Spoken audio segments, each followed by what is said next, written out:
very much. And it's good to be right here on KKN 660 AM live, right here on the Voice of the Navajo Nation. Good evening. Today is April the 13th. We are coming to you live right here from the Winter Rock Wellness Center on the fairgrounds here in the capital of the Navajo Nation, Winter Rock, Arizona. I am working with the public information section of the Navajo Health Command Operations Center in this COVID-19 Prevention and Awareness Forum here tonight on the radio. And thank you for joining us. It is nice outside. We have partly cloudy skies. We have a great lineup of guests tonight and very informative to keep you up to date on what's going on. We haven't been live actually in a while, and we're coming to you right here from Winter Rock. In just a few minutes, we're going to have Vice President Myron Leiser giving you an update on the latest that's going on. And also, in a little while, we're going to have the Honorable President Jonathan Nez here talking to you on the COVID-19 pandemic and the latest information that's happening right now. Well, just to kind of put it into perspective, I've been watching this thing going on 13 months now. And about 2 months ago, down in South America, in Brazil, it started to pick up and get out of control around late January, early February. And now the infection rate is out of control in Brazil. Also in India, 3 weeks ago in India, for 2 weeks, 100,000 COVID infections in 24 hours for 2 weeks. This week, we went up to 150,000 in 24 hours. Worldwide, in Spain, they are in a lockdown. In Turkey, they are in a lockdown. Down south in Ecuador and Central America, Central American countries are in lockdown because this COVID-19 pandemic is out of control. 1 year ago, there was a lot of fear among the Navajo people because it was an unknown. As we watched the outbreak from China go over to Europe, and we knew it was coming. And so we prepared ourselves for this in sending a message as Navajo people of who we are and the history of the legacy as a people, in being positive and knowing that we've survived many things that have come towards us. It is about who we are as a people, and coming from 10,000 years of history as praising the Creator in the morning and being thankful before the sunrise. So we go back to the beginning. And now we sit here 13 months later. We have lost so many Navajo people to this disease called COVID-19. And so we're going to have Epidemiology is going to be here tonight talking and giving you some numbers. And we're going to have many more guests coming in. So at this time, I want to turn it over to the President of the Navajo Nation. And good evening, Honorable Jonathan S. Oh, yeah, no, here, Eddie Scott Yazi, Ecuador, Yichihadzi, Ekuche, Navajo Department of Health has on special diabetes program, Aje Katnajnish. Aro Shanado, Vice President Myron Leiser, Ishidina Lane, Yichihadzi, Dole. Aro Hanet, Kodon, Yichipade, Nagi, the Naviki of Kao, Gaismitsagi. Belti as Aja that's not Sagi need Aya Ajigo Aya Hadith Sashik at KTN Aro the Nebiki of Kao Kuchi Ajigo Aya Shnido Lefty Jonathan Nez and Ashe in Schlot at Nissan Ibashichin Pudichini Idashiro Tachi Idashanala Aro Dito Kosinskagi nas Eitzata Jelia Masanachi Hotel the kitchen de Pal Katkunza Ahojij Shekodon Ha Jensen Kiroshina Nahashni Lego Pilagana Kayako Not Ani and Linigidon Day Washington that and Hinash on Eya Njunago Ecuador the neck, the East Sala, no ahna hije kunda yili bininada shinigi ya kon hije chinton hije bikidast ki akon khada bakha ado khoda khala woshbet khada kisigi iro he hand sanitizers chidash ado kon ado yidigo che yadash ki hanne jo ido khodo Ken so zone hat hena ado ahagananda so tha nigi jo asa nach sashi bach etek akonde ada inosne ishno ishnikon shkiro shone di nasnigi de nebiki apakao a ya des kidota edo do banda huizne na kitchen da nashna do tin da nashna hot hana yije hunde di binda kidi do Facebook YouTube da egi do banda huizne ako kon edi nini le to nande de ya na khe keda hat inje Brazil disnia de ya yego de deskidina snigi chukudo ya wasne chuk ade ya kon chande khaya bilgana do chanda khe sashi kon ya beta was now is not zago di slatin ha hot zogo ot uyota di Brazilian variant this then you do UK that do ein late one nanje do that die de kosten trage john le benadas also kid hat in der ja ich nie no bachen ja akko ebets ado nan nasni ko nan so do kedas eda konasni sashi ya asati na hallo na nasna no jo ekon baashne aro de nebiki apaka odo ahot aba yaba kodani zi ya ishni di UK hat nigi ishlatin ha hot zoje hot nasni aro kojido California de heshi de do do asati na hallo na nasni ha no ekodin khishni ado ebnina ada hosnya tadi no kon ane yije konde do behas ani do hada dilya kodosa yije nda hasne ya da laha ilabnina di de nabiki apkao andi da del khar bilgana la do baat eda jo ade isne bilgana bikiya de ebnina a kon Nihe hot zoji at Navajo Nation there. Basi tio ebinina kon chanda kregi tsadole. Jubilagana aida beda hazen.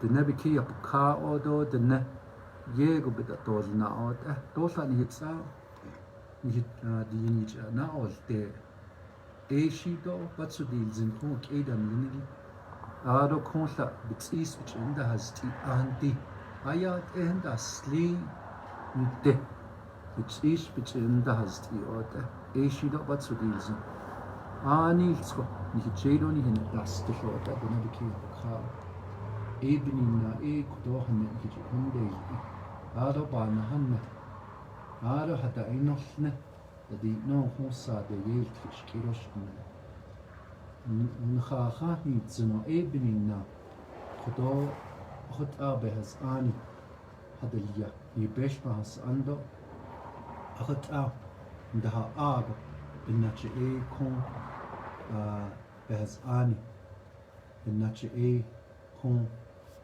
adaliyash kiroshne ado dichdo din khada segi khena Pfizer no Moderna sashi D Johnson & Johnson yegiya shin khada ako bindan khona D Johnson & Johnson will yegi in khada segi asho alkidada do di sa le Bilagana Bikia Badas Sigi Johnson and Johnson Nigi Bash Shkeno thing.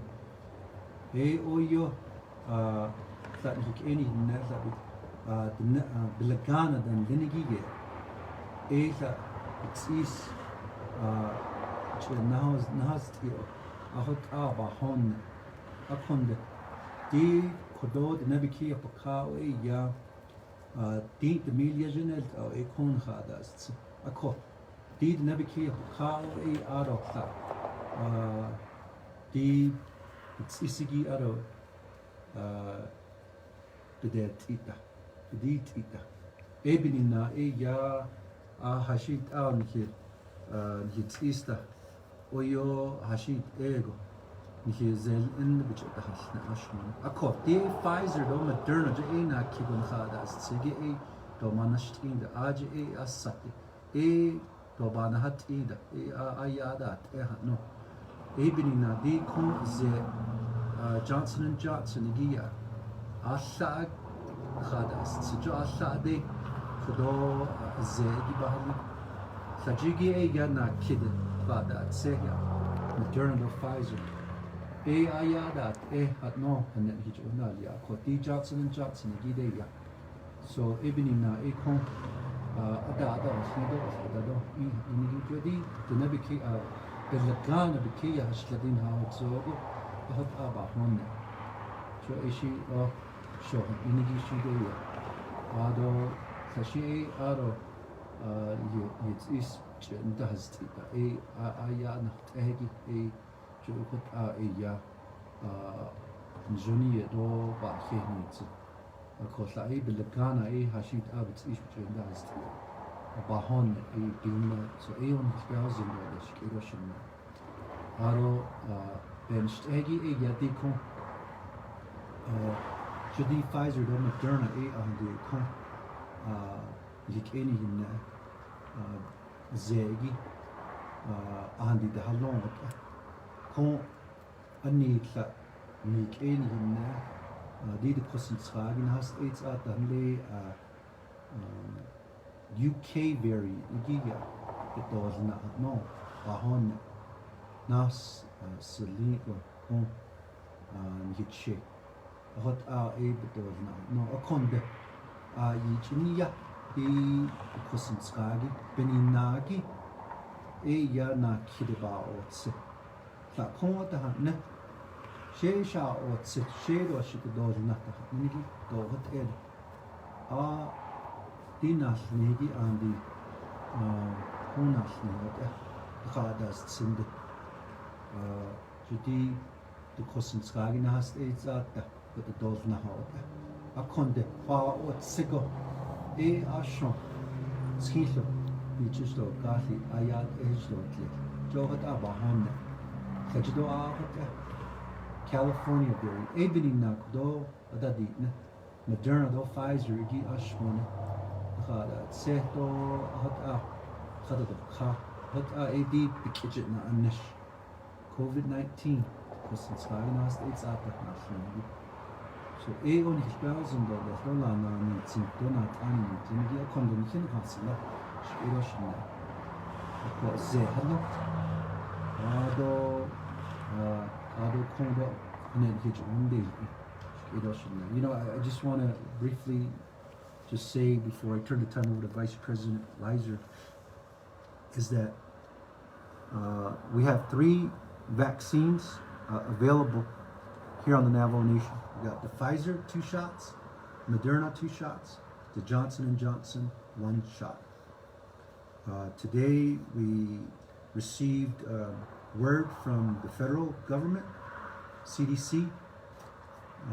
There has been some adverse reaction to the Johnson & Johnson shots 1 to 3 weeks after you got your shot. And as you know, Johnson & Johnson only has 1 dose. And so we here on Navajo have halted giving Johnson & Johnson shots just to be precautious.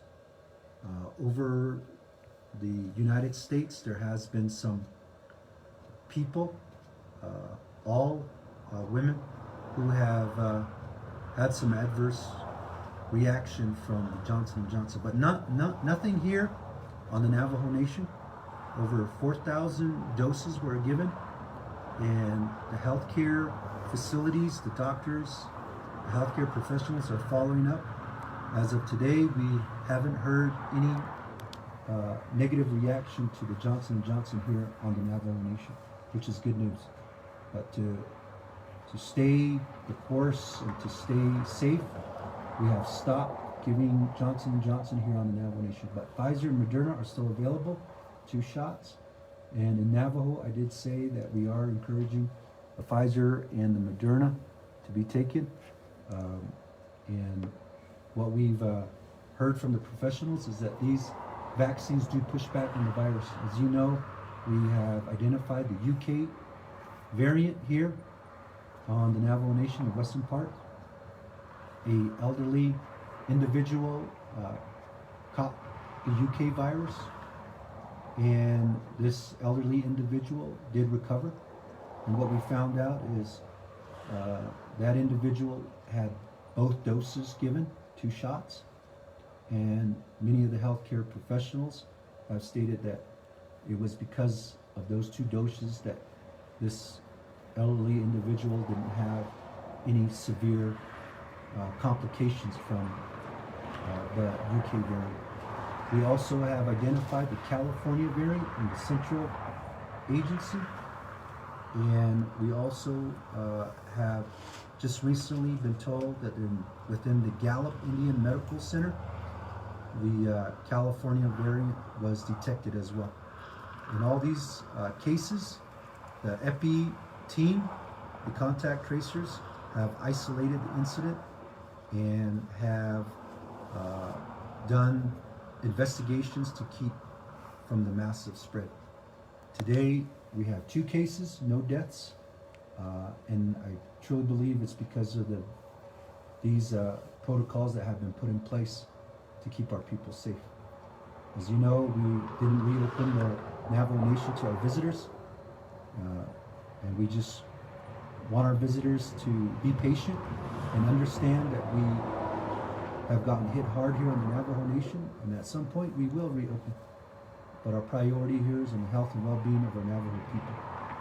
So I ask everyone to let our friends and our visitors know that with all due respect, we are keeping our Navajo people safe. It's been over a year, and we've gone through some tough times, but we will persevere, as was mentioned by our radio announcer here, Eddie Scott Yazzie. And we will overcome. We just need to stay the course and continue to listen to our healthcare professionals. So God bless you. Ata hofiado eskidado I aro hihe nan hidini dole.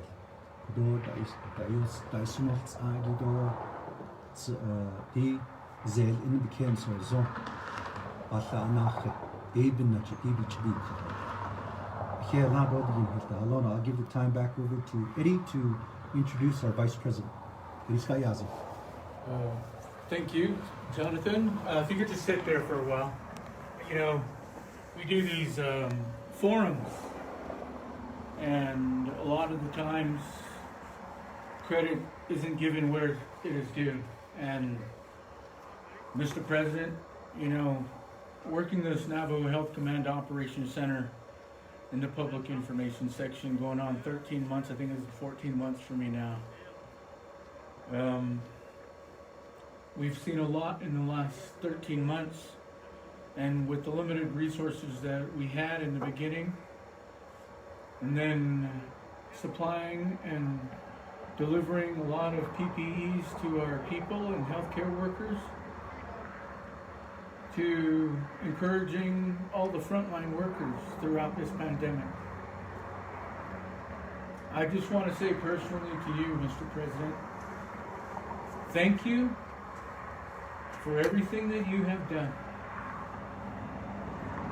You and your administration and all the leadership for 13 months have gotten up early in the morning and worked late into the night hours working with federal, state, private, the military, FEMA, the CDC, and we are here 13 months later. And the compliment is that I want to say thank you, because every day you're up and you're still going. Every day.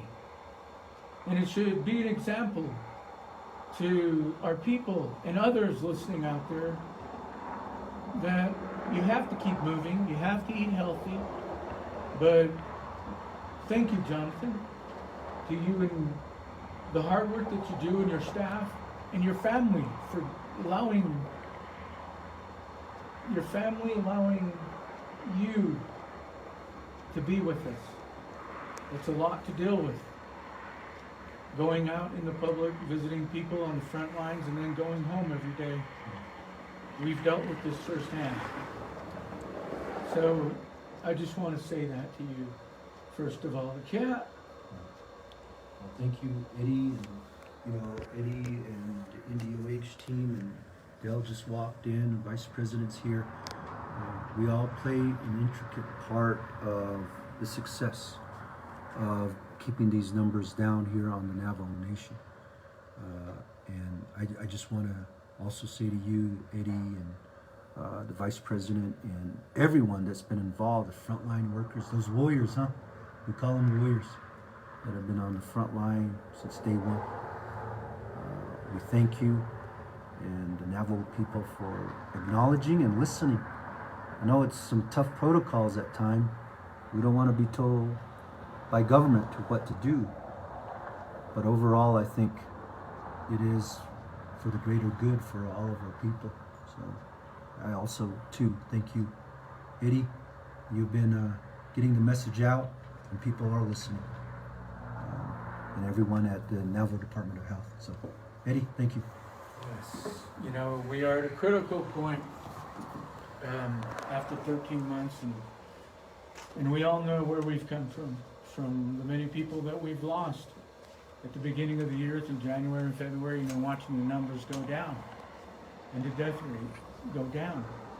The percentage rate of COVID-19 infections on the Navajo Nations go down. And right now we are at a critical point. So we went from red to orange status because the numbers dropped. And then the weather warmed up. We had Easter, and those numbers are starting to come around. And so they're going up and down. As the president said, 2 infections today and no deaths. So my point being is that as you are listening, please keep it up. Don't back down. Continue to clean everything, like your keys, your door handles, your radio knobs, your computers, your mouse, all the things that you use on a daily basis at work, and then before you go home. You have to clean everything. Your linen, and just doing those things just to live in a better environment for everyone in your household. And it's good to see that families are coming back together. It's put a perspective of what's more important in life. And it's people. It's all living things. The air, the water, the fire, the dirt, the people, the animals. And so, please, I'm asking you, we've been this long at this for 13 months. We can do this. Just stay with it. Listen to the leadership. Practice what we've been doing that has kept us safe this far. Right now, we are coming to you live. It's 6:25, April the 13th, from here at the Winter Rock Wellness Center in the conference room. This program is the COVID-19 Prevention and Awareness Radio Forum. We're going to be here till 8 o'clock tonight. At this time, I grew up with this individual, and it's good to see him sitting here. He is the Vice President of the Navajo Nation. And I'm talking about a good friend of mine, a man who truly believes in God. And when he prays, let's just pray with him. That's my suggestion. For 10,000 years, our ancestors have had this belief, and we need to bring it back into the home to teach our children who we are, where we come from, but also where we are going. Here is Vice President of the Navajo Nation, Myron Weiser.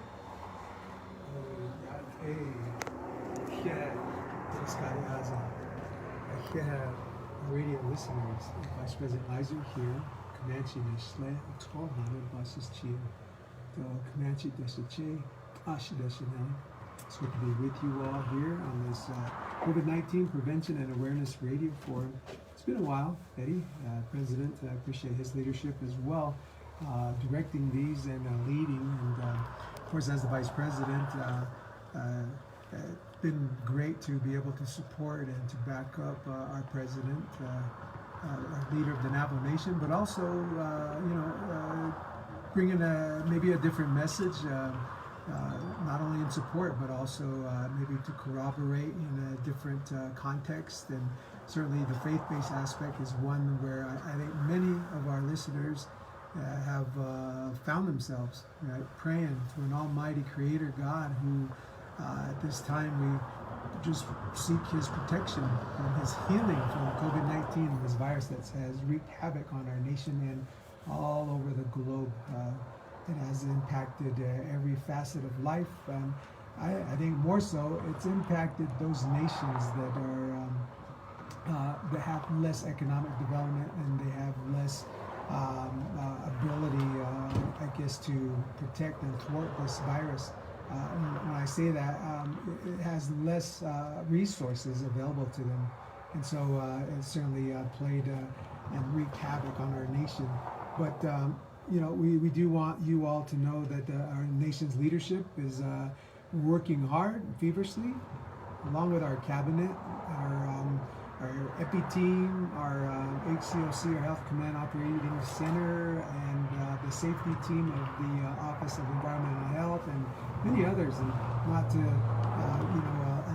leave out those first responders, the health professionals, our nurses, our doctors, our respiratory technicians, on and on, our emergency medical technicians, our ambulance drivers, even our airplane flight nurses and the like. They have all contributed greatly, and we, as leadership of the Navajo Nation, we appreciate their sacrifice and their adherence to these protocols, even naming the protocols for us, right, by virtue of their great knowledge and prowess in being able to disseminate the data, putting it on paper for leadership and advising us. And so President and I have been with you all in this 13 months, as Eddie Scott mentioned. What have we learned? What have we learned? And what did this crucible of going through this pandemic teach us? Early on, President and I had enlisted you all. We encouraged you all to, if we have to be quarantined, if we have to be isolated, kept from one another and about the normal aspects of our daily life to that point a year ago, then let's become better for it. Let's become better parents, and let's become better community members, citizens of our great Navajo Nation. Let's become better employees and employers. Let's become better readers of scripture, prayers, intercessors. Let's become,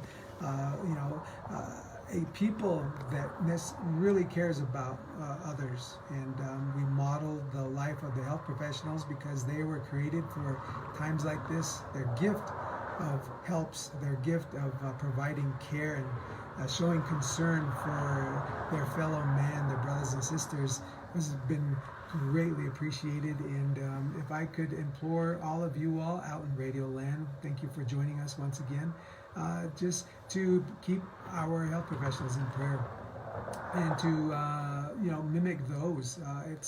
Scripture says that we do a good thing when we consider the orphans and the widows, and much more to take up the burdens of others, and to think of ourselves more highly than we ought, right? This is just the golden rule to love our neighbor as ourselves. And so in the pandemic, what does that look like? Well, number one, it's probably the wearing the mask, right, and keeping others safe. Not necessarily yourself, but keeping others safe. Just the whole society wearing masks and exercising social distancing from what CDC had declared early on, 8 feet social distancing, eliminating large gatherings, right, and then limiting travel. And so here we are, 13 months into this, and we have seen a declining of our numbers, which is, we appreciate it so greatly. All we can do as leaders is just thank you, our citizens all across the Netra. You have done great things. You have kept your elders safe. You have kept your family safe. And yet we have still seen many perish. Many have suffered and are still in mourning. And it's those that we pray for. It's those that we ask our Creator God, the Lord of our protection and of our healing, that He would have mercy on all of our citizens. And our prayer is that as much from Jonathan and Ophelia, our First Lady, and also my wife, Dottie, the Second Lady, who continue to pray as leaders of the Navajo Nation, that you all would come out of this, and we all would come out of this the stronger and the better for it. And so what have we, what messaging have we seen? It's been an amazing time, right? We all know now all these deep, complex terms, COVID-19, pandemic, virus, COVID-19. There was first H1N1, right? And now there's these other variants that we're all becoming fully knowledgeable about. And yet, it's as simple as saying, we don't want it to come on our land and explode into the numbers we see that Eddie Scott was referring to earlier in Brazil and Spain and all these areas and locales where their numbers are fully exploding. And it's simply based on the science of it all, right? To wear a mask and to clean our hands and sanitize those common use areas. It's really the high touch of being safe and continuing to be safe. And so, again, I hope many of you all are over the stigma of wearing masks, or over the stigma of, as the President said, the government not wanting to stipulate or to place demands on you, but it was really for the benefit of others that are around us. The safekeeping of our elders, our language, our culture, our traditions, and our ways of life, so that our young ones could learn and grow from it. And so through this pandemic, what did we learn? And if we are to come out on the other end, which is hopefully real soon, right around the corner, real soon, within maybe a few months or so, we'll be able to meet again. But until then, we also want you to know that we as leaders here, as we hearken the message all across the land, as we feel like we have to exaggerate to encompass and to bring all of those into the fold, to affect the least of these, right? To show love to all and to affect the least of these, which are those that maybe don't have access to social media, to internet, to the platforms in which these messages thrive. It's to those that we hearken out to, that we pray that you all would be that mouthpiece. Be the sage in your community. Be the leader in your community, as you are in your household, that nobody else should perish. And so we'll continue to pray for you all. Again, we appreciate the leadership of all the health professionals and the sacrifices that they have, because they have family that they have to go home to as well. And it's very tensive. It's very tension-filled in those OB wards and in those ICU wards as well, right? What does it look like? And we certainly need to come to grips and understand that that is happening right now as we speak, and also to pray for those that they will be safe and kept from this virus, this dreaded virus. And so we have, again, all of those recommendations of masking up, and even 2 masks now, social distancing, cleaning our hands, sanitizing, cleaning those common use areas, limiting our travel. And I know it's going to be said from all of our health professionals here that we'll continue to monitor the situation for us. But we want to just leave you with that encouragement, as President and I and our families and leadership here on the nation. We're all in this together. to be kind to your neighbors, to practice patience, right? When you're out, and check in with friends and family and check in on them, because there's a mental health aspect here too that is really just starting to become more paramount. The need to let people know that they're much loved, that they're cared for, and to let them know. And to, even though we can't meet in the larger circles or larger groups here, to just check in on them, and to do it because you love them, to do it because everybody wants some recognition, to be recognized, to be asked, are you doing okay? Are you doing fine? How are you? Do you have enough food in your cupboard? And those things like that. But really, we just want you to know that as we today more than ever must stand firmer and tighter together, that we will all come out of this. Even though there's fear, we try to keep that at a small clip, a pace, just for that fact that let love and rule and reign in our land here. And that these fears, hopefully they don't become too exaggerated, because that sometimes brings a negative response in our people, where they get paralyzed with fear, they get paralyzed into acting, and thus they drop their standards and measures for keeping safe. And so we're all in this together, and one of our greatest privileges, as Eddie Scott has shared, is that we as president and vice president and our families, we believe that we can lay that protection over all of you all. So real quick, I just want to say a real quick prayer for you all across Radio Land, and then our next speaker, I believe, is okay. We have our next speaker on cue here, and appreciate Eddie and his hosting this year. But as we do, and as I do, let us go to the Lord in prayer. Yeah, Dian God, Bohonihi God, we thank you that we can come to the aid of our fellow citizen, our fellow man, our brothers and sisters, Lord, all across the Neta, this land in which you've set us upon. We thank you, Lord, that you saw fit to put us here within our own four sacred mountains, Lord Father, and it's here that we bring you honor and glory, Lord. Let us pray for those, Lord, that are struggling right now, that have hardship, and Lord, those that are in mourning, Father. May I pray a prayer of safekeeping and of grace and of your great mercy, Lord, on all of our citizens all across the land, Lord, that you touch them, strengthen them, bolster them, Lord Father, with your great love, which is a great thing, Lord, that we could, if we truly see you for who you are, that you'll not never leave us nor forsake us, and that you've created a way for us, Lord, out of hardship. And his name is Jesus Christ. Lord, we pray that you would honor your word and show up mightily as we pray for those, Lord Father, tonight. All those within hearing distance of these words, may you touch them, may you keep them, and may you bless them, Father. In Jesus' name, I pray, Lord, heal our land. Amen and amen. So we thank you again, and I'm going to give it back to Eddie Scott Yazzie. Thank you, Eddie and KTNN, for this radio forum. It's been great, and you continue to be safe too, fine sir. Yeah. Thank you, Byron, the Vice President of the Navajo Nation.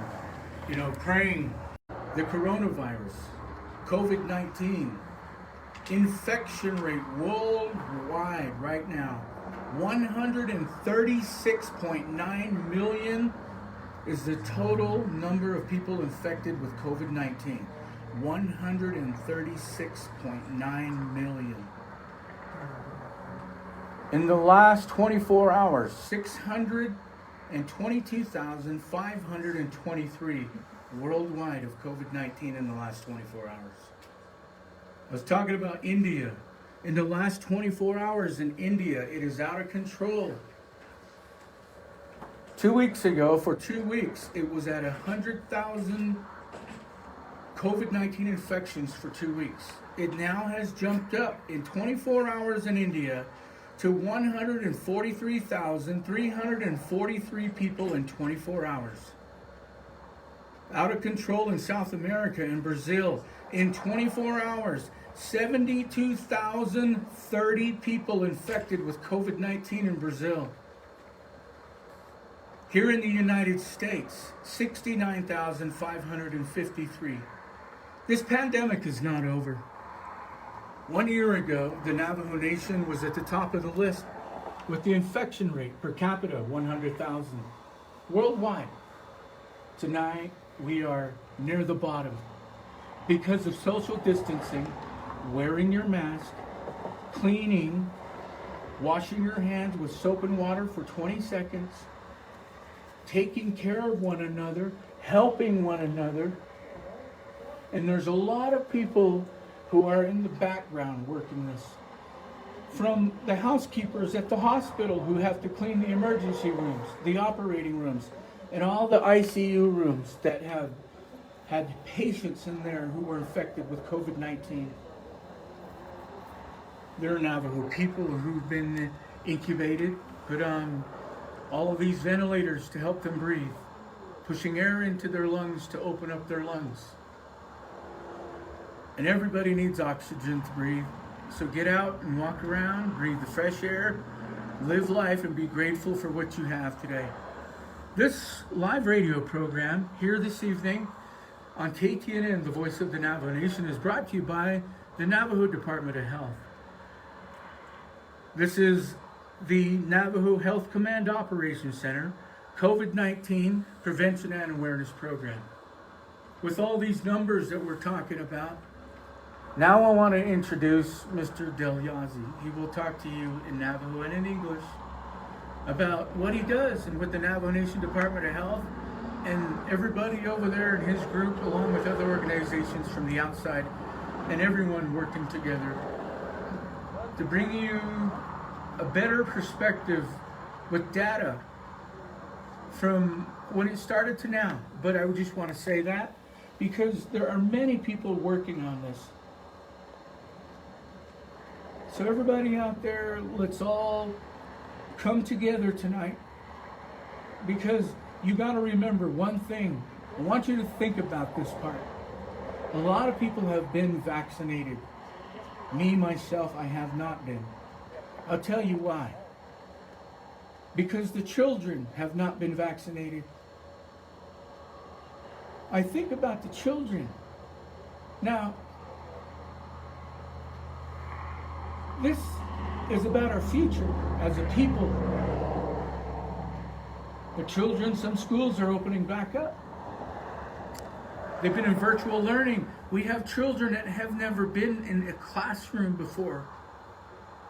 We have children and young adults who have never been to high school, to junior high, to elementary. Graduations,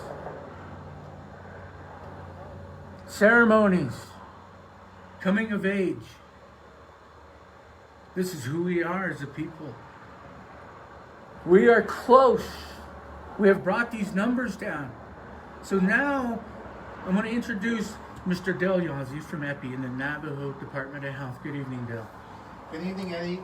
Thank you.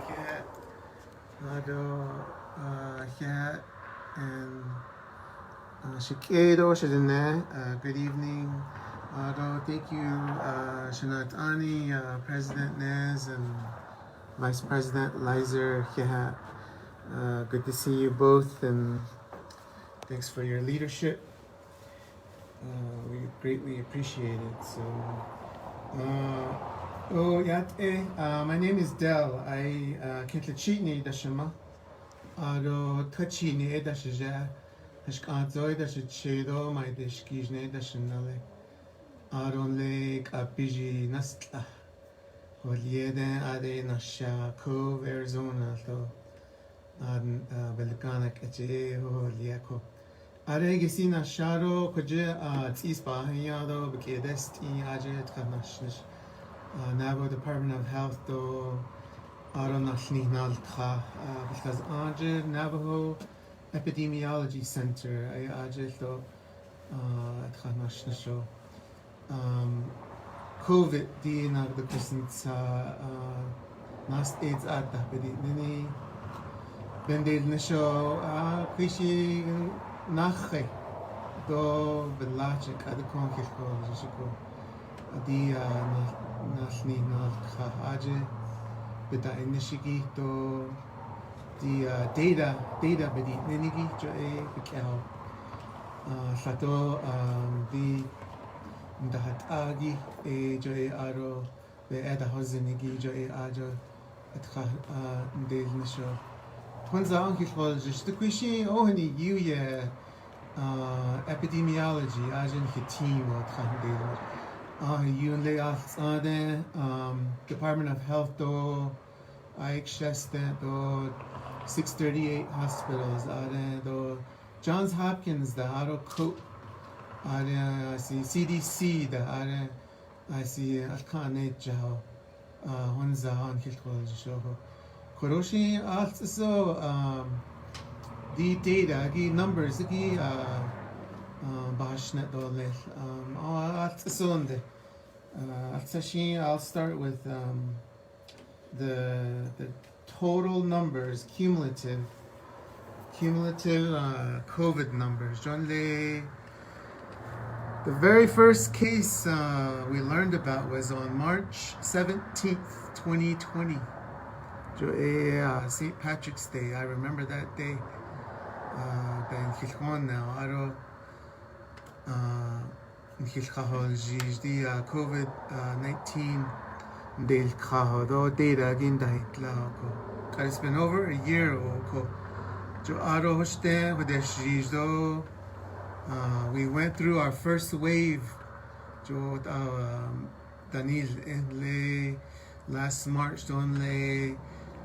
May, June, July of 2020. Only into August. I seen the first wave where we were seeing a lot of cases. Aro ayahotza through September. Aro ahayan dehonanatza. We went through our second wave. In October, November, December, even into January 2021. Our second wave, February, March, April, we're seeing less and less cases. We're very thankful to see that. And President Nez was talking about abiding by or practicing the social and protective measures for COVID, wearing your mask, social distancing, and washing your hands with soap and water.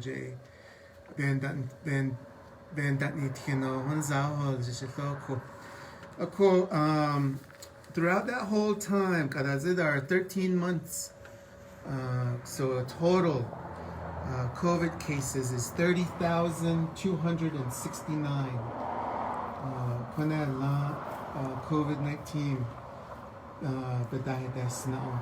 data give it out yahadne akon de joaro yitzaro adat denigi beina dahasti 1,262 on that line hidden hitsa anahaske eshin kojodo balahajo bao hitsa anahaske ko jokonda aro saikaha haske Joe recovered the Joe got 16,430. When they lie, they recovered. It's on Kahas, Kaido, it's on Datsi, Jokonda 8 and the we're collecting numbers of recovered cases. Ishi Naso Bendel Nisho Naso Dole. Testing though, Banandi Banal de test COVID-19 testing. Eso these gene and the testing at the service areas. There's 8 of them. The service area with the most cases, COVID cases, throughout the whole pandemic is Chinli at 5,536. Aro Konege Shiprak service area, 5,088 cases. Arohane Gallup, 4,769. Arohane Tuba City, 3,675. Auto Fort Defiance service area, 3,607. Auto Crown Point service area, 2,916. Auto Cayenta service area, 2,685. Auto Lassigay, Winslow service area, 1,974. What else? Adasto different IHS service areas. What else? Adasto Dainilcha. Cool. Auto just total wise cumulative just by age groups. From ages 20 years old only 49 20 to 49. That's almost half of the 30,269 cases. That's 45% of that age group is the part of the 30,269. So the younger age groups are almost half of the COVID cases. Aro 50 only 80 plus. They comprise 35%. Okay, that's about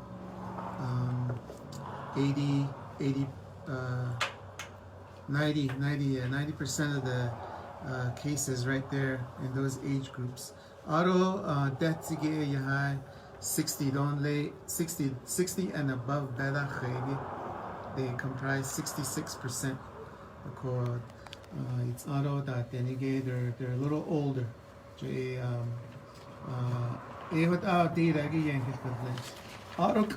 current data every day though, every week though, every 2 weeks. Those are the timelines that we analyze the data. We just had we analyzed the most recent data yesterday. We're still in the orange phase of our gating matrix. Orange we're there according to our latest numbers. We've been seeing a little bit of increase in cases within the past 7 days. We went from about 9 or 7 cases a day to currently we're at about 13 or 14. So it's a little bit of an increase, and we're still continuing to monitor areas that are seeing increasing cases. A lot of the cases we're seeing is due to family gatherings. And there's just last week we were seeing some cases coming from a traditional ceremony. Kinalta Banastel, there's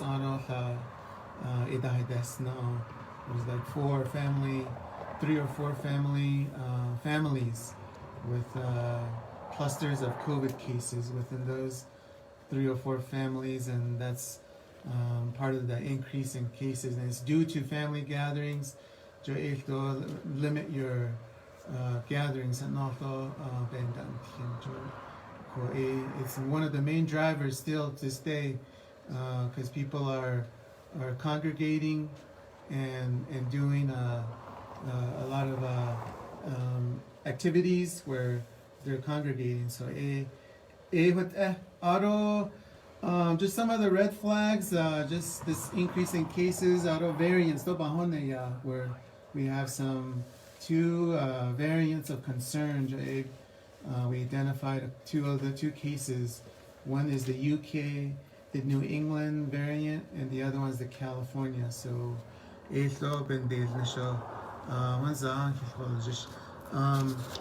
auto vaccine president Moderna, Pfizer, auto Johnson & Johnson. There were some adverse events reported for Johnson & Johnson vaccine. It's very rare.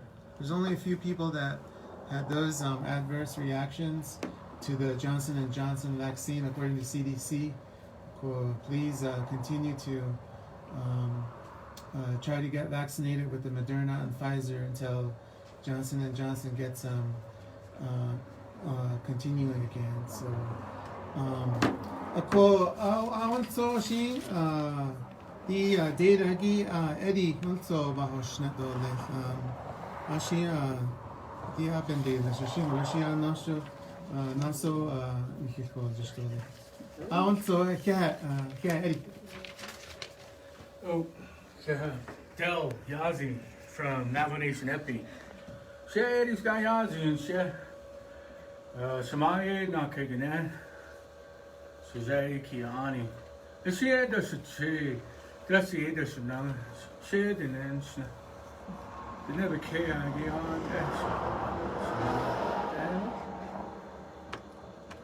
Yat sitting there. This is the voice of the Navajo Nation, KTNN 660 AM, Window Rock, Arizona. We are coming to you live right here. The time right now is 6:57 and 64 degrees from the Window Rock Wellness Center in the conference room.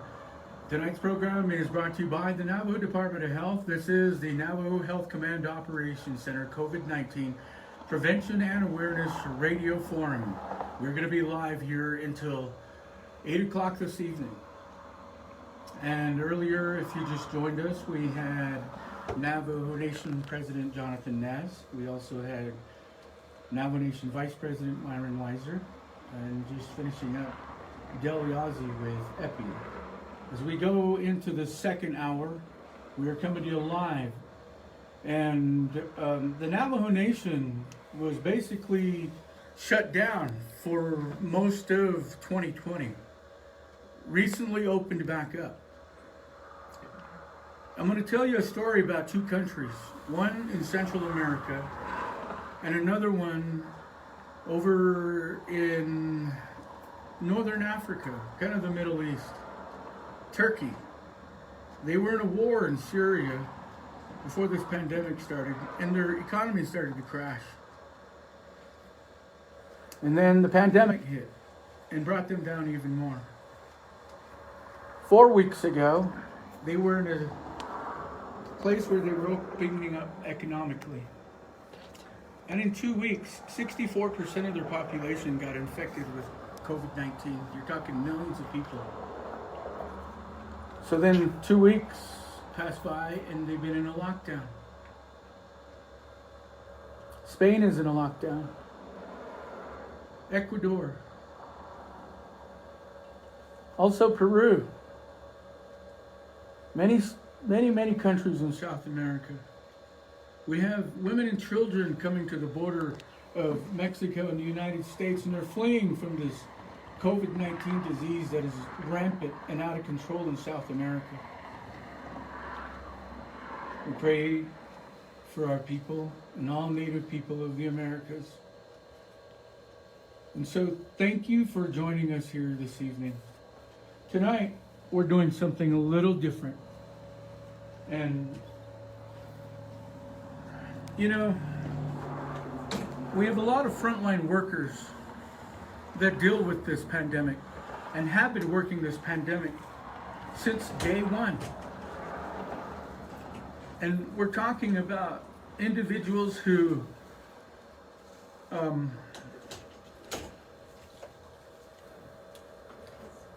they put their lines on the front line every day.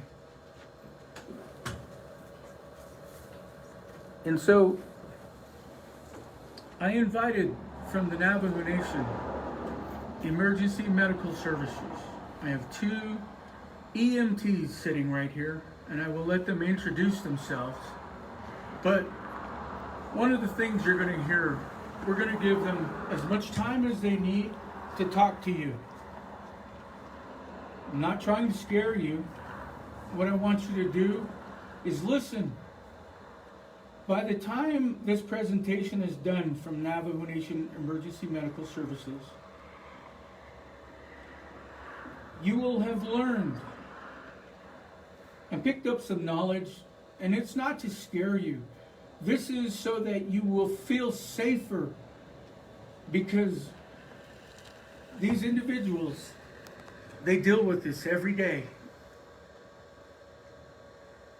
And they took the time this evening, after working a long day, to come in here, and they want to share their experience with you. These are the people who drive the ambulance that pick up people firsthand, along with the Navajo Nation law enforcement, when they have to do welfare checks or check on people, or they get emergency calls. So, sir, I'll go ahead and let you introduce yourself first. You can take your mask off and use that microphone, and I'll give you all the time that you need, and I'll hand you this microphone here. And thank you so much for doing this, mainly because For 13 months, I have, and we all have, been in this together to where we all know someone that passed away, and those that survived are still recovering also. But I'll give it to you, and you can go ahead and start talking, introduce yourself. I want you to be as truthful and honest as possible, because I really want the Navajo people to understand what we're dealing with here. Thank you. Hello, Yate. My name is another one.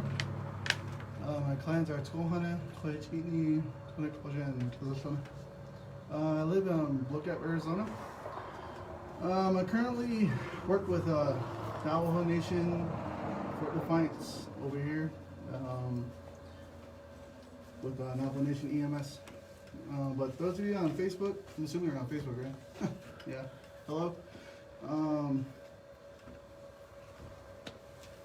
Yeah, we're just here to talk to you. We're invited today to just give a first-person view on how we deal with the pandemic. And it's been challenging. It's been very challenging for everybody. Myself, my colleagues, everybody from the office, and again, this virus has shocked the world that no any other, I guess you would say. But yeah, I'll have my other colleague introduce herself to you.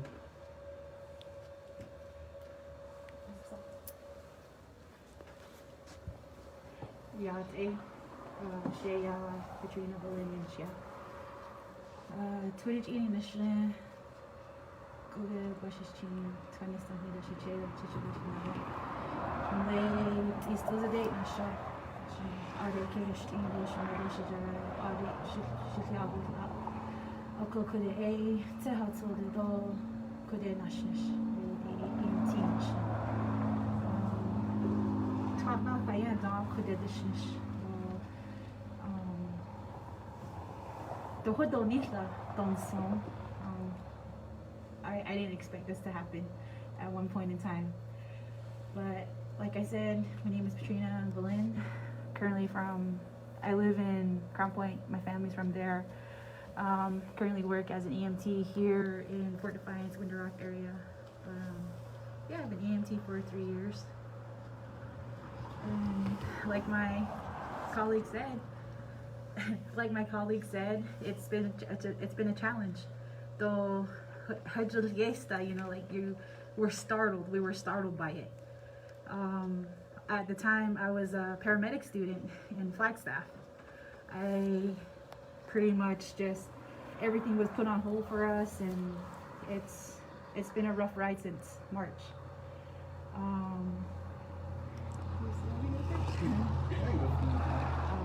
Well, with my experience with COVID, it's been tough. It's been an emotional roller coaster. It's something that I didn't think or expect was going to happen. Like I said, we were startled by it. We were told that at one point in time that, hey, you can't go to school, you have to go on Zoom for it. And it was a remote learning for 3-4 months. And it was the most extreme, hardest thing ever for us to learn from home, things that we could have done in the field, and it put a halt on my education. But when we came back, me and my other colleague, when we came back, we had to face all the tragedy, all the deaths that were going on. We weren't fully prepared with PPE. We weren't told, hey, this is a box of N95. Hey, what's an N95? When are we going to get fitted for it? Why are we wearing masks? Why are we doubling up our masks? You know, it was something that struck us emotionally. For my family, like I said, I come from Crown Point. At one point in time, I had my kids with me. I have 2 kids, a 10-year-old at the time and a 4-year-old at the time, who I would see every single day of my whole entire life. And you know, it stopped. I stopped that. I would almost nearly go 2 weeks without seeing my kids, and they started missing me because of the virus. my mom, I wouldn't want to say brainwashed them, but educated them appropriately to where don't touch people, don't touch your face, don't touch your mouth, wash your hands. And my 4-year-old picked it up at the time. He's now 5. And he wouldn't kiss me. He wouldn't hug me. I had to stand like from the fence to the concrete to see my kids at one point. And it got hard for me. I got so emotionally depressed that I wanted this to stop. I wanted this nightmare to end. But at the end of the day, I was like, no, my family has my kids. My parents, my mom, she raised me appropriately, so I'm gonna give POA to my mom. So she took powers of attorney over my 2 kids. And from that day forward, they have been with my mom, and my son and my daughter are healthy because I have to stay away from them. I still stay away from them even after a whole entire year. I have to stop going to family gatherings. We had to stop all of that. And I didn't see my family three weeks at a time. If I didn't transport a COVID patient, you know, hey, I get to see you guys in 2 days. One more day, I get to see you guys. And it was like, okay, in that time frame, the next day, if I was on shift, I couldn't see them because I transported a COVID patient. So that put a halt on me, and it was very emotional. And work-wise, that was my experience. I couldn't see family, literally, and my spouse, everybody, all my friends and my family, and that was the last day. If I hadn't saw them, if I didn't see them at like 3-4 weeks ago, and I heard it from my family or my friends that somebody passed away, that was the last time I saw them, was back in March or back in February. And a year later, it's like, okay, you know, they're gone. But work-wise, it doesn't just affect Navajo Nation EMS. It affects Navajo Nation PD, it affects Navajo Nation Fire, County Fire, from the root EMS. You know, at one point in time, you know, they didn't have PPE. There were people saying, we don't have PPE. How are we getting PPE? How are you guys getting PPE? You know, it was really hard at that time to get PPE. And they had to go home with limited supplies to come back to work.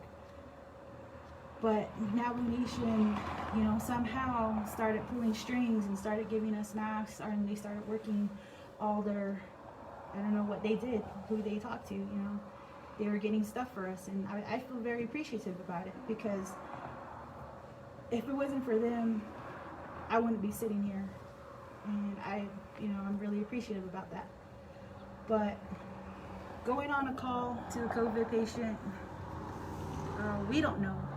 We don't exactly know whose house we're gonna go into, who's sick. And a lot of the times back in March, all the way to now, it was mostly elderly patients. And I grew up from an elderly home where my grandparents raised me. So it was really heart-wrenching for me, emotional. I was depressed because of it, because all of our medicine men, all of our medicine women, you know, they were dying because of something that they didn't know and understand. And it tore my heart apart. It made me cry, you know.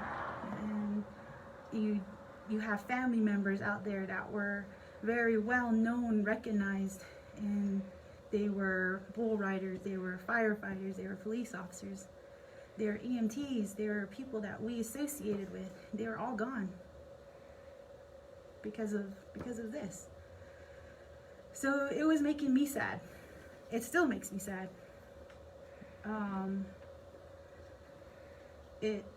I still become emotional about it, but I'm glad that a lot of us are still here. When we go on scene, this is my perspective, when we go on scene,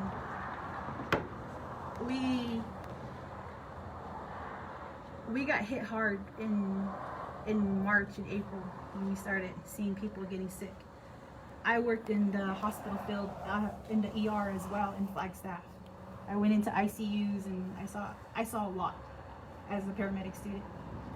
But it was tough. A lot of people didn't want, they were scared of us. I don't remember when it was, but we were told at one point, you know, you guys are carriers.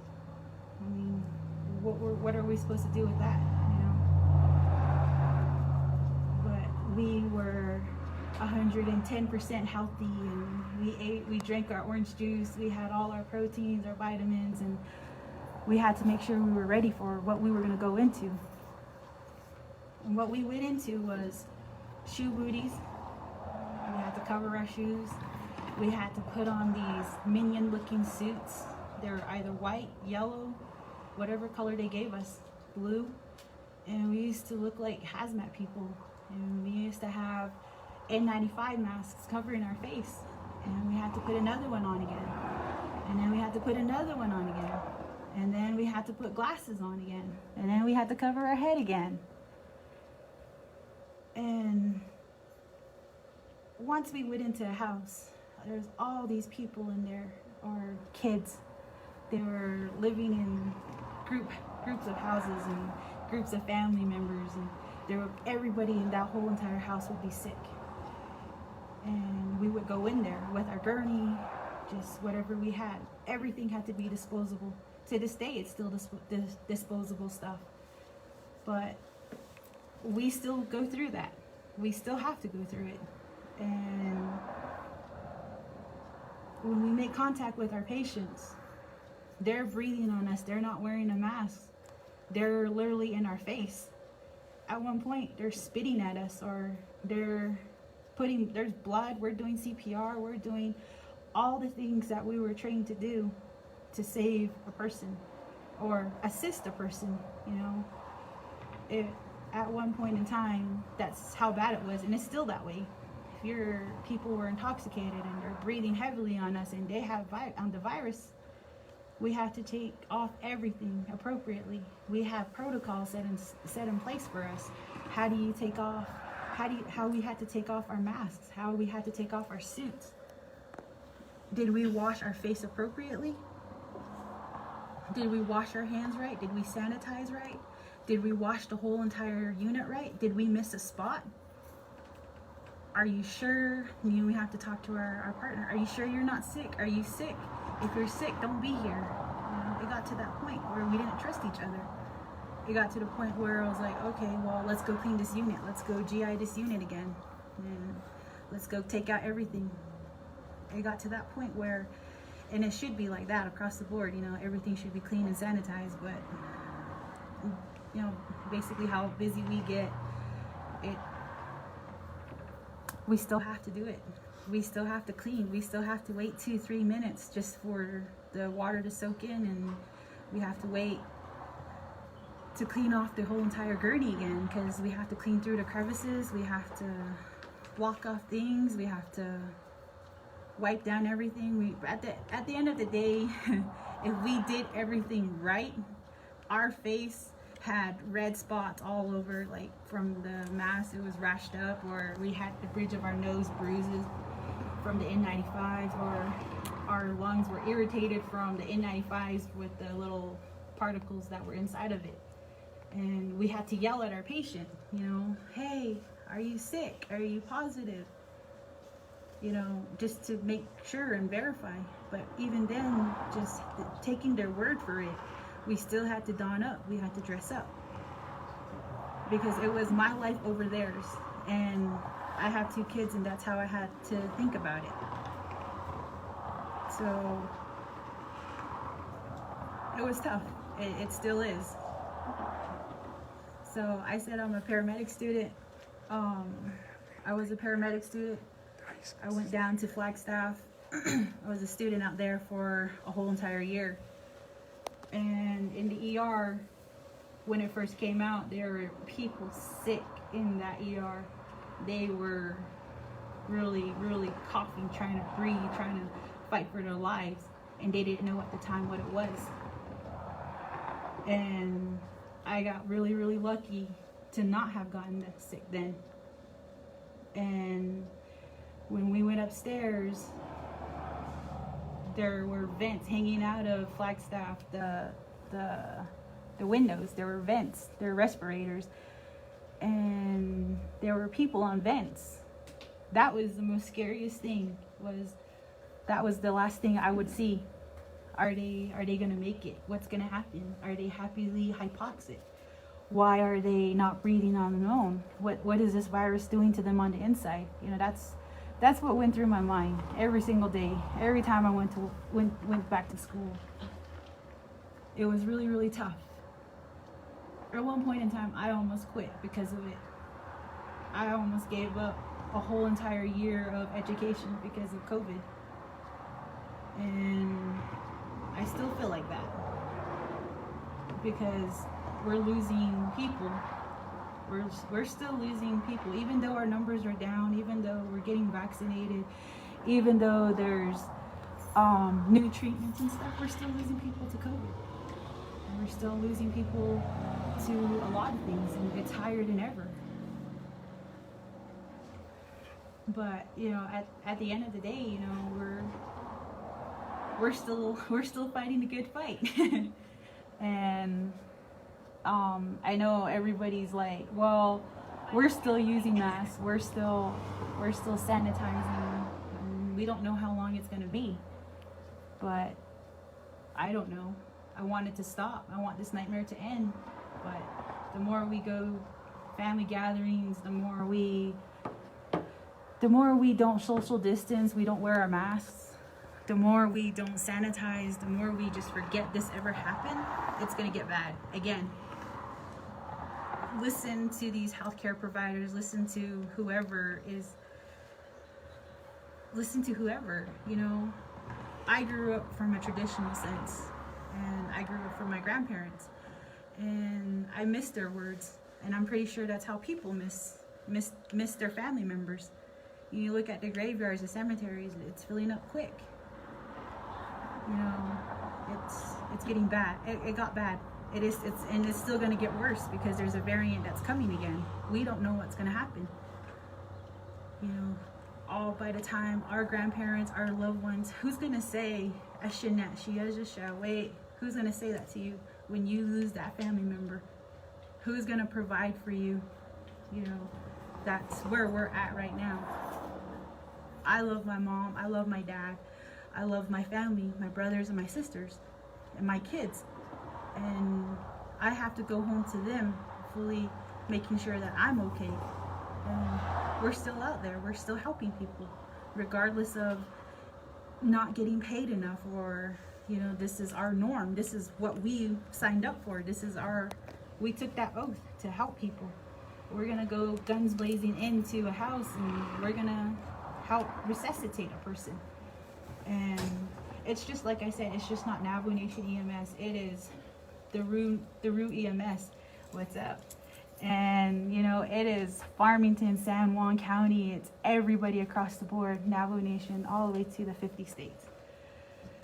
And it's NPD doing their job, it's everybody. It's the fire department not having PPE, or, you know, they don't have all that stuff. But, you know, be considered. We're still gonna respond regardless, because that's what I signed up to do, and that's what I'm gonna do for my people. At one point in time, I said to my family, you know, is what my grandpa told me, and that's the reason why I got into EMS. You know, he went back to our good Lord, and he told me, you know, you know, one day something bad's gonna happen, and it did.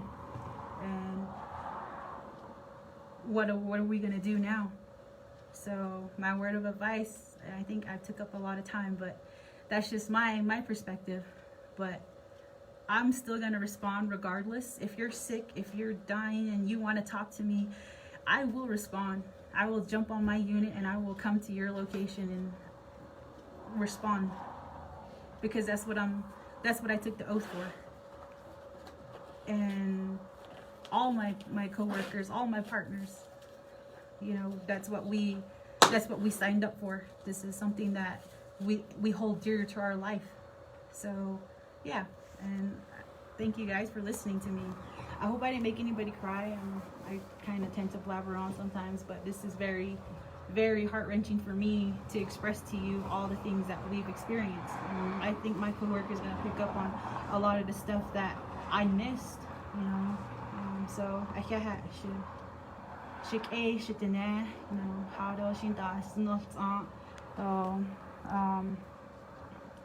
take care of yourselves and hand sanitize, get your vaccines, and do all that good stuff. I'm not going to repeat it constantly because a lot of people have already repeated it. And try not to go to casinos. I know we miss the casinos. I miss ceremonies, and we don't go to ceremonies, but try to avoid it. Let's go get the nation back to normal. Cool? One more time, introduce yourself. My name is Petrina Valan. I'm from Crown Point, New Mexico. That's why I wanted for you to go first.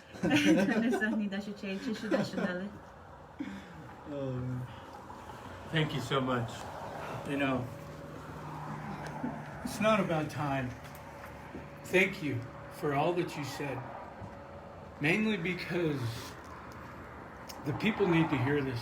And I'm glad that you shared your experience and your story. I don't know what it feels like, what you're going through to miss your children and your family. But thank you for putting your life on the line every day to help our people. And I honestly want to say that on behalf of the Navajo Department of Health and the Navajo Nation. If anybody has not thanked you, I want to say that. Yeah, on behalf of the Navajo people, all you frontline workers, nurses, doctors, EMS, firefighters, police, all medical health professionals that are working. We have strike teams out there delivering supplies and food to people who've been infected with COVID-19. We give them 2 weeks supply of food so they don't have to go out. They can stay home and quarantine and isolate. And by the way, if you need help, you can give us a call. We have a hotline here in Window Rock at the Navajo Department of Health.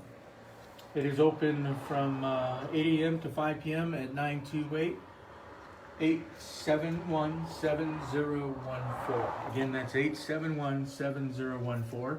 Good evening. My name is Eddie Scagazzi. I am with the Public Information Section at the Navajo Health Command Operations Center. Tonight's program is brought to you by the Navajo Department of Health. And at this time, I want to introduce the other half of the Emergency Medical Services, and thank you to your boss, and Ramon Yazzie Sr., for allowing you. And what he told me was seems really important. I want to bring two people in who I think will be able to touch the people's hearts. So I'm going to give it to you, introduce yourself. I want you to be as honest as possible, because I'm not trying to scare anyone. What I want you to do is, by the time you get done listening to this program, I want you to feel safe because you've been informed with information to protect yourself. We've been at this for more than a year. We've lost a lot of people, but also a lot of people have recovered and survived. Don't give in to this. Back in April and May, I read about people who were infected with COVID-19 in the Western Agency and worldwide. And one of the things that happened was these people wanted to give up. They wanted to give in to this. They just wanted to sleep and lay there and not do anything. Their family members, their children, encouraged them to get out of bed, encouraged them to get dressed, encouraged them to eat, to get outside and go for a walk. And those people are here today because they fought. They breathed in the fresh oxygen. When you're put on one of those incubators, it's air pressure put into the lungs. Let me go back to the beginning when it was in China. I read a lot of research in this in November, December 2019. There were people dying in the streets that weren't even being given any medical service. When they did the autopsies, they found that their lungs were filled with liquid and that they couldn't get oxygen into their body and their blood, into their brain and into their heart. That liquid, after they died, ended up drying, solidifying, and turning into a crystal-like glass, like a broken windshield, inside their lungs when they did the autopsies. Coated the lungs with glass-like material that coated it. They never had a chance. And one of the things that I started to do in all of this research was started to look at like New York City, Los Angeles, Mexico City, India. There's something that we have an advantage of, and that is clean mountain fresh air.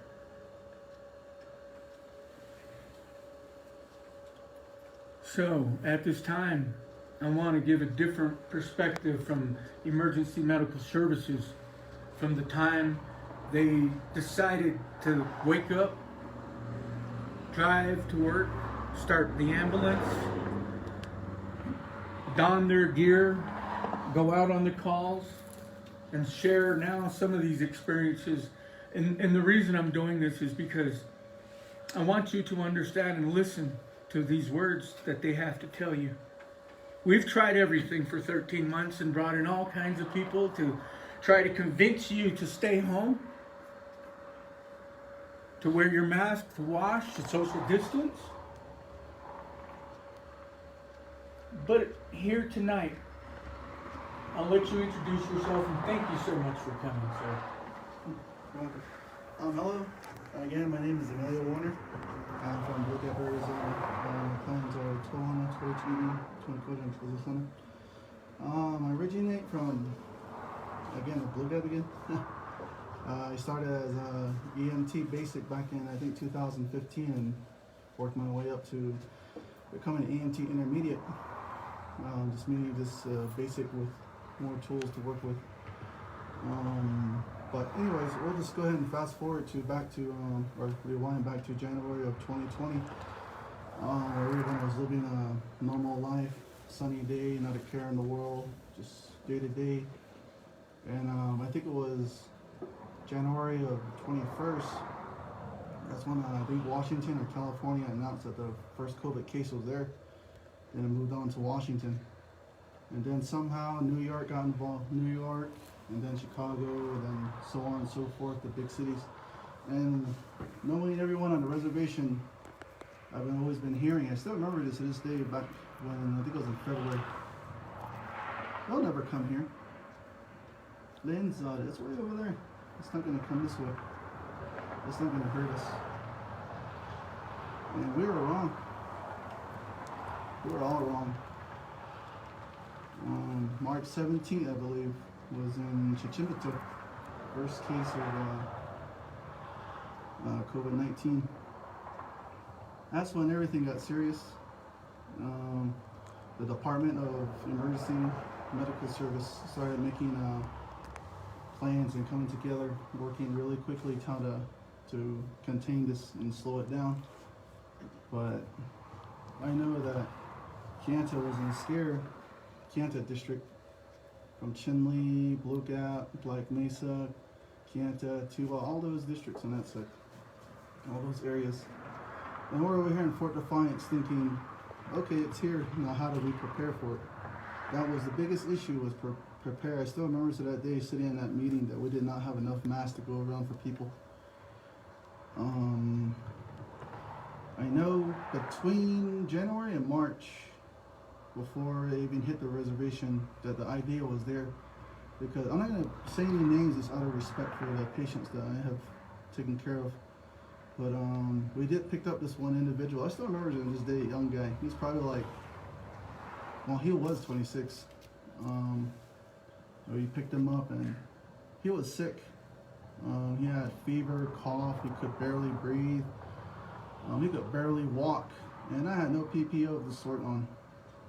And I remember, okay, I told my partner, stay in the ambulance, I'm gonna go help him. I'm gonna walk into the ambulance.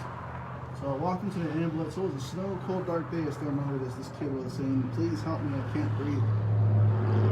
So I was helping him to the ambulance. I got him on board, put him in the back. And he says, the doctor told me I had really bad pneumonia. I was like, okay. So I didn't think anything of the sort. The kid has pneumonia. took him to the hospital. I'm not gonna say which hospital. Took him to the hospital. They checked him in and everything. And then later on, one of the staff members, they informed me, "Oh, this guy's COVID positive." And I was just sitting there. I was like, "Okay." Oops. So again, I had no PPE. I had no mask at the time, and I was like, "Okay, I'll be all right. I'll be okay." So all night and all day, man, bunch of kissing there. I was just bothering me. So, oh shucks. So, but I went into quarantine and everything, and luckily I didn't get sick from it or anything. And then that's when I knew it was here. And then I think it was late February and early March that individual was sick. But they said the COVID hit in 17 in Chichimbator. I don't remember the exact date, so it really hold me to that. But it was traveling that fast. If you think about it, January, it was in California, Washington, New York, and then in March it was in Navajo Nation, just like that, real quick. And I was surprised how fast this virus was killing. Oh, they're responding to a call. All right. Anyways, sorry guys, I just heard the sirens. Again, it was traveling really quick at an alarming rate, and I was surprised in how fast this virus was killing people, especially in elders. Kids, they could handle it a little bit better. Adults, it varies from their health conditions. But nobody had no idea how this virus was working. There was so much information going out there. They were saying it only affects the elders from 60 on up. That's it. And then for 60 below, I think it was 60 below, it was like, oh, okay, it's just like a really bad flu. No, that wasn't the case. It was a really bad flu. I still remember when in April it started to escalate it. People started getting sick. People started dropping, like literally dropping in their homes. We started getting overwhelmed with 911 calls. We started getting overwhelmed with 911 calls, and Fort Defiance district here in Window Rock used to average about 10 to 12 calls within a 12-hour period. Or no correction, maybe 4 to 8 calls in a 12-hour period. And then when March hit 2020, those calls increased dramatically. We're averaging probably about 14 calls per day, or per shift sometimes. But sometimes we get like 30 calls in just this area alone, which is high because Fort Defiance only has one ambulance in a 12-hour period. They only have one EMT and one intern. So that takes a toll. It takes a stress toll on the EMS personnel. So we got exposed daily on a daily basis. I know that I've been hearing stories from the EMTs where they didn't want to come to work no more. They didn't feel like to do this field of work no more. They were scared. And I'm not going to say any names, but they told me, out of respect for them, I'm not going to name any names for them. But I hear it, even though they deny everything. It's scary. This COVID-19 variant, especially this new variant that's coming out, it's scary. Especially for the law enforcement officers, it was challenging for them. Navajo Nation Police, Navajo Nation Fire, especially for them. And then for us too as well, and corrections, and all the public safety entities, rangers, and animal control, even them too. Wildlife, game and fish, they have their own challenges I don't know about. But this whole COVID thing just changed everything dramatically. But yeah, it just changed everything dramatically. And it went to the point, I'll just tell you my personal view, not the others that I've been hearing, but for myself it was challenging. Very challenging. I stayed away from my family. This was all before the vaccine. This is all before the vaccine. I stayed away from home. I stayed away from Blue Gap. I just stayed out here in Winter Rock. I never went home. So I talked to my mom, my dad on my phone. Sorry guys. But anyways, yeah, I talked to my mom and dad on the phone. I stayed away from it. And I told them directly, just stay home, don't go anywhere. Don't go to Walmart, don't go to casino, don't travel, don't go to Farmington, don't go to Flag, don't go anywhere. I don't know what this virus is gonna do. It hit really fast from Chichimbato all the way to Fort Defiance. And sure enough, it hit home. It took my uncle.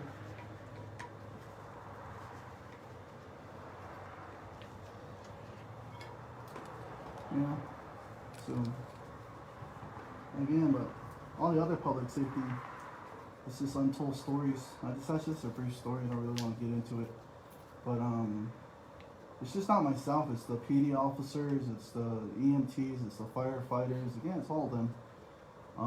Especially when the patient is highly intoxicated and has COVID-19, and we pick them up and we have PPE, and PPE can only cover you as so much as Kevlar does for a bullet. There's always these nooks and crannies that you kind of second guess yourself.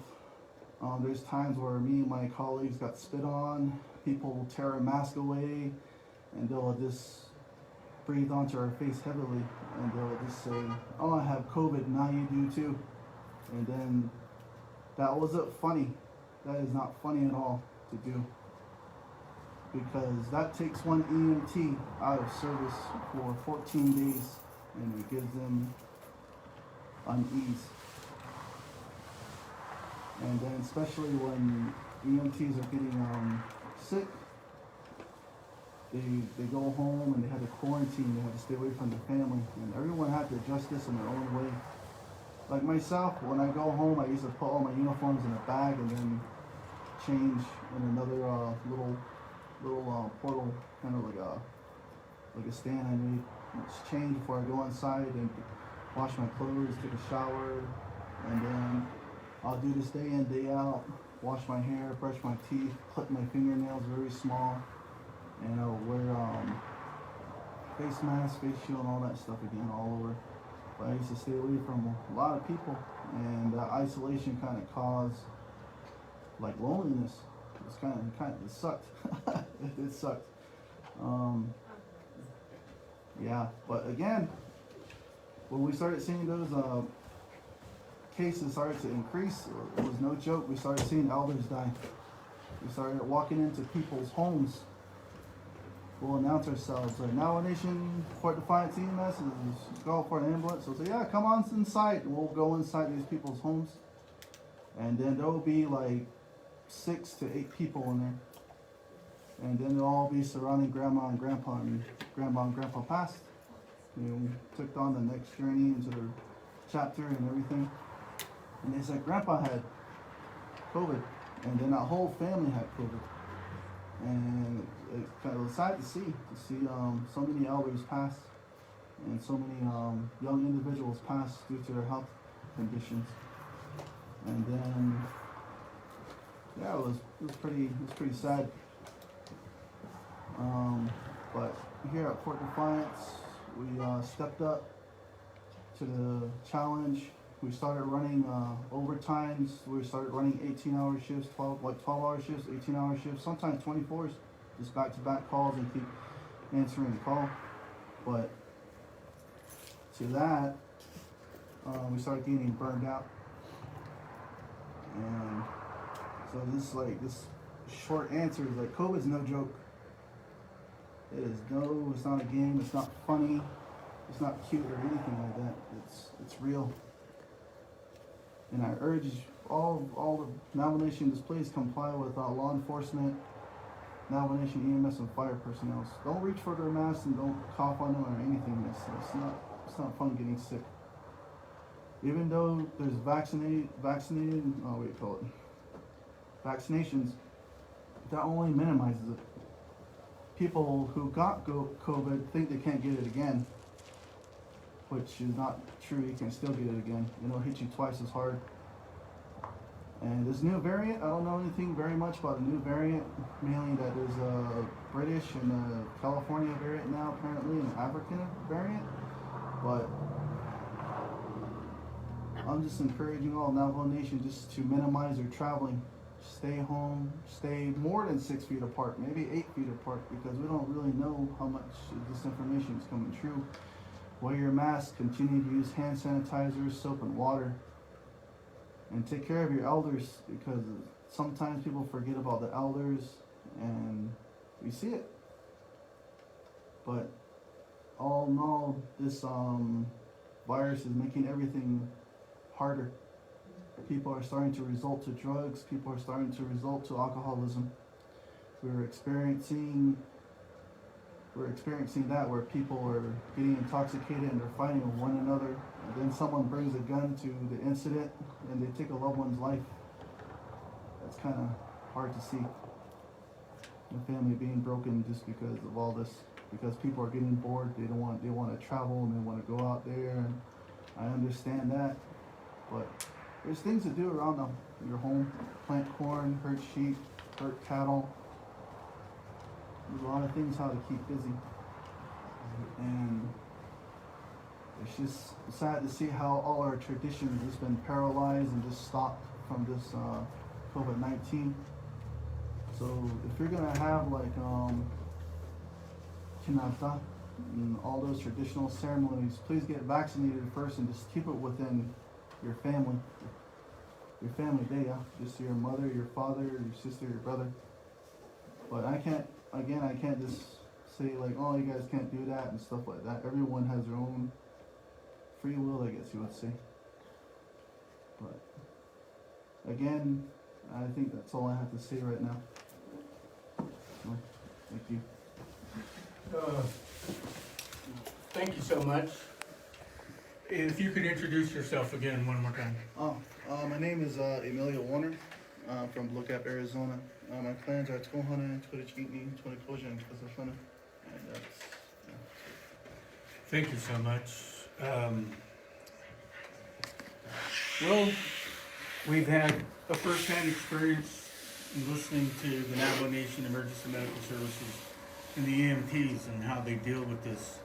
Frontline workers, responding to calls and individuals who have been infected with COVID-19, at times not even knowing what they're walking into. And thanks for sharing your experience and your story. And the main point of that is so that we educate individuals and that you understand that this pandemic is still going on and it hasn't gone away.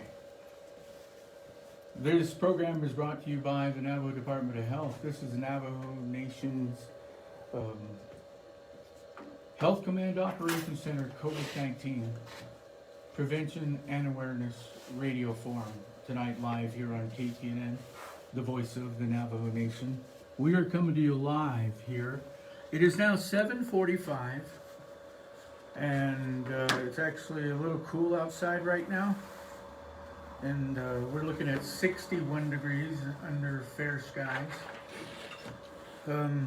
At the beginning of the hour, we had Navajo Nation President Jonathan Nez giving you an update.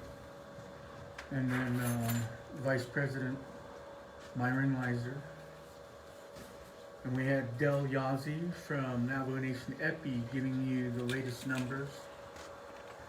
And just finishing it up, we had the Navajo Nation Emergency Medical Services and the EMTs in their first-hand experience of dealing with COVID-19 from the very beginning and even today. And so, please be very considerate of all the people that are working, putting their lives on the front line every day at the Department of Health. We also have our strike team members who go out and deliver PPEs and supplies to people who've been infected with COVID-19. And all those that have come in from the military, FEMA, the CDC, under the Department of Health, along with Indian Health Service, 638s, the private sector, along with the state and the federal government. all coming to help the Navajo Nation and Department of Health and the Health Command Operations Center in this pandemic of coronavirus. And so the main intention here is to remind you that yes, we went from red to orange. We are still in orange. The numbers are going up and down, and we're at this critical point now where we need all of you to understand that just like in the beginning, we need you to protect yourself and your family and your communities by doing the things that we've done in the last 13 months, such as wearing a mask, washing your hands with water and soap, using hand sanitizer, social distancing, and staying home. There is the new public health order that was issued on Friday. The curfew remains the same from 10 p.m. to 5 a.m., 7 days a week. We are now back into a shelter-in-place order, and you are to stay home and not travel. So if you need more information on some of this stuff, you can go to the Navajo Department of Health website. And up on top, there is the COVID-19 dashboard that you can click on, and all the links, and look at some of the latest things that are out there, plus news, the public health orders, and the dashboard which gives you an update on daily cases and numbers. So there have been a lot of people working on this, and right now from the Navajo Nation Department of Personnel, we have this evening to talk to you and to remind everyone of everything that went on here in interpreting some of this is Dr. Fowler. Good evening, Dr. Fowler, and I'll hand it over to you right now. Thank you for being here this evening.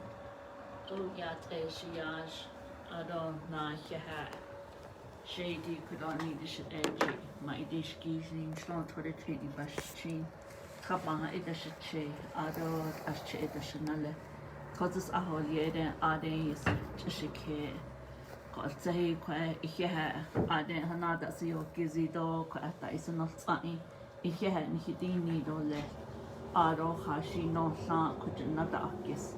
Ashi need Halchinetil cage cane leany. The nebezado at ende ye the husband da condition, Yehuidos ato nascoshi yet edole, Johot Ecuador, a money lido je a masan and nala neatlini, Nahalchinin, he so can you nalike, Nihi the nebezad and lini, benda not hindo, bayata hit up a don nido, a joshing, a dale on Janoik or tinkle at a quadi, the cousins are nast aids at the nini. Na khayda na khanni akok adnakhi but a kodon hich khadi zito nihilche ishjane inilzen akosh edo shidne aho naho iltota akodi saho and on inli saho and on nitli nihitra nanasni don hihi nanasni joko e nihi zido da aniki inid out e yashik edo shidne be not need hindo be banhoshi ke e at the ahut oko di is it bahazli hatne jo e belakanik et Pfizer na ado Moderna ne e it ahona ha dal ne da ashkonde shik edo shidne ben khata otse ado di e ya hashi no sa e ko behez ani bik ahono E hen hiti nidole anotska ado di is inni tabana hasli nini e Jane Jadilne e hashin sab alset na hotol ni hot on ni di is il enedan leni e IC bik ahonil ido agenda al kahi al at ako e at nada al kashin hashine la e di ko DJ J Lini it's on Zaj no Dolni Hale e Latoba at Equalo Johot a ya the Nenny Lini Johot a ya big eating AD ha el ya go le tra the more is legal Arbetsando hat trahanike go yego hat trahanika hat sitsin de yego de niho. Ko isjan ezel in a bado khat do deidle khapet bakha ita khapet biyeta yego sa kwa trahanike go j abdominal pain isne hotza go DJ and J nacha khanda at khata mo as lego ni trahanike go jo hot is the in a bit of khat ni hilne do di khajada le khajada bi yego khotni hota ayo sentla to le khat os das khat testan dan na on jo khat leni khat ta ja din das lenoko jo ko a blood clot na disne a called do dienste zihito oyo which it jilin la thoughts that ze had or da akweta ihis in oko eshi ba khodo ba ta huil na is the in the big ya khajo ya ni hit na en lini bebes ta hosne do da la sha khan do chi to no zin it sha an le da ben hisin ta huil ni ben da ni tien go be ta hosnya shik shitna it's what the sota ni hitchi don hize betata des balon ta khe haslang got the so yago chine ni what the nahas khatan hiti ne do kha go ta do kha ho so ade chiyan dan da hasnyo lekin khahota do kha ho ade to is chance stra des in hitra nas ango de nosen Adon hit andas chekota joe kodola yugo benda nithin Adodin hilla da kontranda kistan hitine do zagot alta nachut abentas nithin dole jo an hinit hashinit eshin juno da isnit hashinit eshin to ketahanil inda Ado behes ani da khatadelne jo ebik ahonos en hidi neshik shitna ashkhade kodoba nan hidi khato yo tan hini nini den nach en tan hidi ne do o nida akonna ten nat ani dan lini do zeil en dan lini bik etahanos ado konsulada da hollon da alkahi it's decent day jai kodosa ni chahatas zi yego benet das del bejay das del when you khashine lan hit in en lini with me hits aunt be da hasti hasto it ado le shik shit in ejo at ko yini hin chenna da tolia ikeda squido sani dan tint jo hot kote bi khati kha kote chin etsoke anale tani lini beni soit kodo ben that ni tin Sho khala hot ilan nado da isi tsada jo hot jo ben da hino yat shik shitne one has ado nan tin hila ntsara kes hata has la be sitin nitzen be nihe in nazla Naten has twido sani da nishama sone chon ya hashkende shenale da la kon da ntende elkena be etskista hakenilia dosto le at distingi la bitte danitle ado khanne da you at ado kan hit so de zinjit da hasif na hallen ni at he in nazlado ni he otla at ente